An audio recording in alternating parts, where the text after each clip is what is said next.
I saw a post on Facebook which is emblematic of how a large portion of the populace thinks. I'm not quoting this verbatim. It said something to the degree, some of you all are like, I do my own research. Hopefully it's not that research that made you get a 65 in history class. Ha ha ha ha ha. Basically, it illuminated one of my biggest issues with the education system and a portion of the public discourse we see today. In school, they don't teach you how to think critically, how to look at the evidence on your own, listen to the testimony, look at all of the documents you can find, read books, look at the footnotes, put it all together, and then form your hypothesis. Rather, it teaches you, on page 57, it says this. You remember that, and then you fill in the right bubble, A, B, C, D, on the test. It's probably an iPad now, but when I was in school, you would fill in the bubble.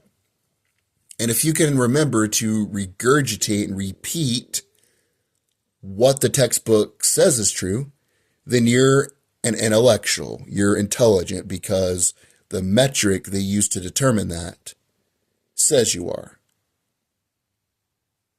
And a lot of people really think that. They think just because they could regurgitate and parrot things, they're an intelligent thinker.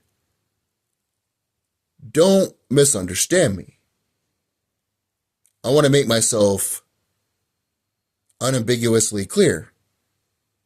Memorization is a component of being intelligent, but being able to repeat other people's opinions or the textbook opinion and not being able to explain why you think that way or provide evidence or documentation of why it's true other than it's in the textbook, then you're just good at memorizing things. You're not necessarily intelligent if you can't articulate and contextualize your opinions.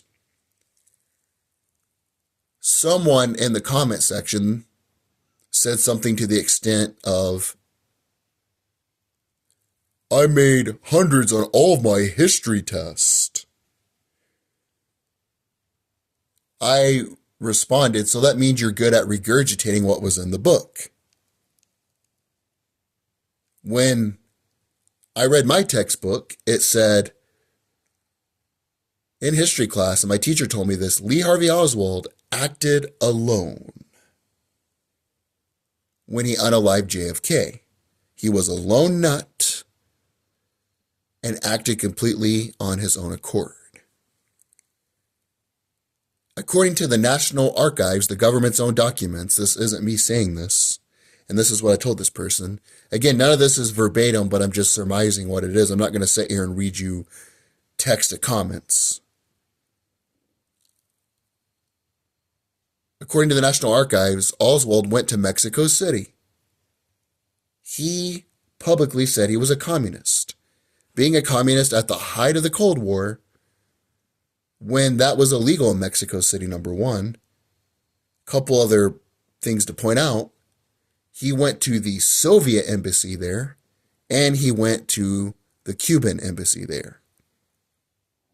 And he was being tracked in September.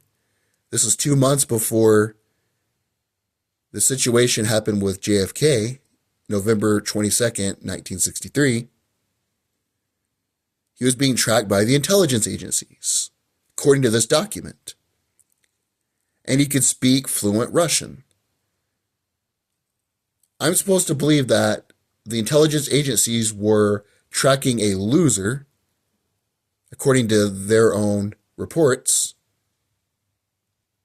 who went to Mexico City and was able to somehow get to these embassies and speak fluent Russian. And then they responded, "You're just regurgitating like other people do." And I responded, "What am I regurgitating from? This is the government's own words, and I'm simply connecting the dots and questioning where it comes from." And they're like, "You're just regurgitating a YouTube video." I rebuked them and I said, "Actually, this is the government's own documents, but the way I get my information is different. I don't just read one book which says something on this page and then I regurgitate it. I read the government's documents. When those JFK files came out, I was looking at the government's own documents. I was fishing. I wasn't looking for someone to hand me a fish. I was doing the work on my own. I do read books. Right now I'm reading a book. Let me see the title. I highly recommend it if you're a fan of the JFK unaliving. I can't say the real name because of YouTube. JFK and the Unspeakable. Why he died and why it matters. I don't just regurgitate what's in the book. I look at what's in the book, I write it down, and then I look at the source of where it came from. So if it makes a point about something, then I go back in the footnotes and see where it got that information from. I also listen to testimonies from people like E. Howard Hunt, Richard Helms, who were in the FBI, CIA at the time. I connect the dots together. I'm not making a foregone conclusion. I'm just simply asking questions. I can't definitively say who unalived JFK, but the premise of the Warren Commission has holes in it. They have left stuff out. The greatest form of censorship is omission. You just don't address certain things. For example, Lee Harvey Oswald, he worked with Guy Bannister in a location that was connected to the U.S. government, intelligence agencies. He worked on the 4th floor. People knew Oswald. Jack Ruby knew Oswald before the situation transpired. He taught himself Russian. He somehow was able to go to the Soviet Union during the height of the Cold War, work in a factory, and then come back to the United States, and he got a loan from the government.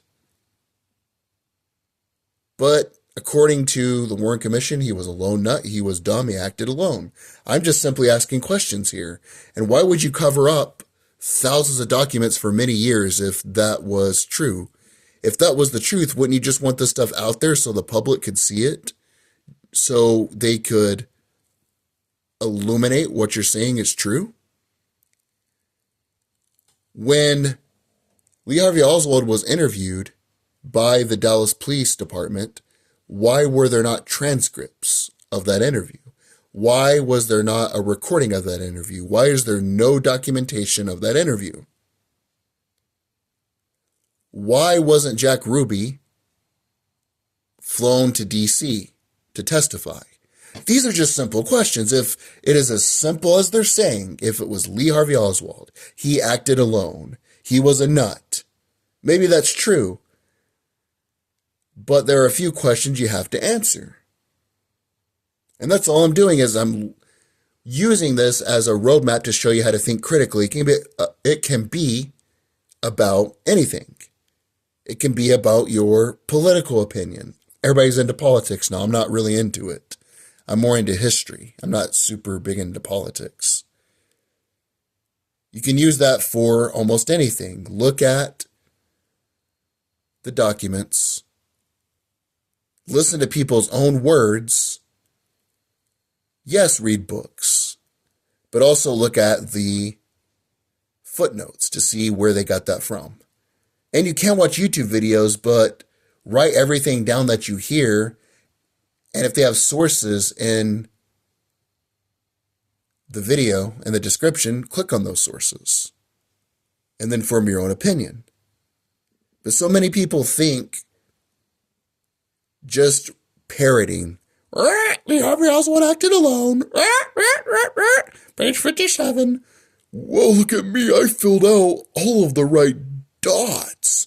I'm an intellectual. And then you're like, so Lee Harvey Oswald acted alone. Where'd you get that from? It's in the textbook. It's on page 57. Don't you see it right there? And you're like, okay, well, if that's the case, then you ask my questions. Mexico City, no documentation of the testimony. He's being followed by the intelligence agencies. He worked with people who were connected to the government. They're like, where did you get your information from? And I'm just using this as an example, as a compass, as a GPS to show you how to use that. But this just further emphasizes why being good in school, and I'm not saying there's anything wrong with it, doesn't necessarily mean you're intelligent. Maybe you are. But being able to repeat what is in the textbook and parrot doesn't make you intelligent. We see that a lot now. People will read an article or they'll watch their news source and they'll regurgitate it. And everything they believe, how the world is based upon what their favorite news source says.